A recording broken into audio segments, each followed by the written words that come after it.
Hi అండి. ఉదయం లేవగానే ఎంతో మంచి మైండ్‌తో మనం నిద్రలేస్తాం కదా! సో, లేచి లేవగానే ఏదన్నా ఇలా జరిగిందంటే చాలా డిసప్పాయింటింగ్‌గా అనిపిస్తది.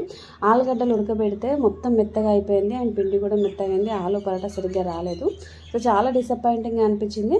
అండ్ ఫస్ట్ ఫస్ట్ టైం నేను బీరకాయలు తీసుకొచ్చాను. ఇక్కడ బీరకాయలు అయితే అవైలబుల్‌లో ఉన్నాయని చెప్పేసి బీరకాయలు తీసుకొచ్చాను.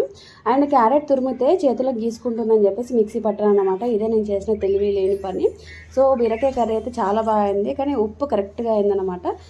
చపాతీలో అండ్ బీరకాయ కర్రీలో సాల్ట్ కరెక్ట్‌గా ఉండడం వల్ల కొంచెం సాల్టీగా అనిపించింది. దాన్ని బ్యాలెన్స్ చేయడం కోసం ఇక్కడ నేను మళ్ళీ రైతా ప్రిపేర్ చేశాను కర్డ్‌తో. అండ్ ఇక్కడ క్యారెట్ హల్వా అయితే టేస్ట్ అయితే చాలా బాగా అయింది. టెక్స్చర్ కూడా చాలా బాగా వచ్చింది. సో, నేను భయపడ్డట్టు అయితే ఏం కాలేదు. సో, మార్నింగ్ లేచినప్పటి నుండి వివిధ రకాల పనులు చేసి అలసిపోతాం కదా! హస్బెండ్ మరియు పిల్లలు ఇంటికి వచ్చి 4 మాటలు మంచిగా మాట్లాడగానే చేసిన కష్టమంతా మర్చిపోతాం కదా! ఆడవాళ్ళది చాలా చిన్న లైఫ్ అన్నమాట. సో, నాకు మార్నింగ్ లేచినప్పటి నుండి ఈవినింగ్ వరకు ఒకటే విధంగా జరుగుతుంది. మీకు అలానే జరుగుతుందా?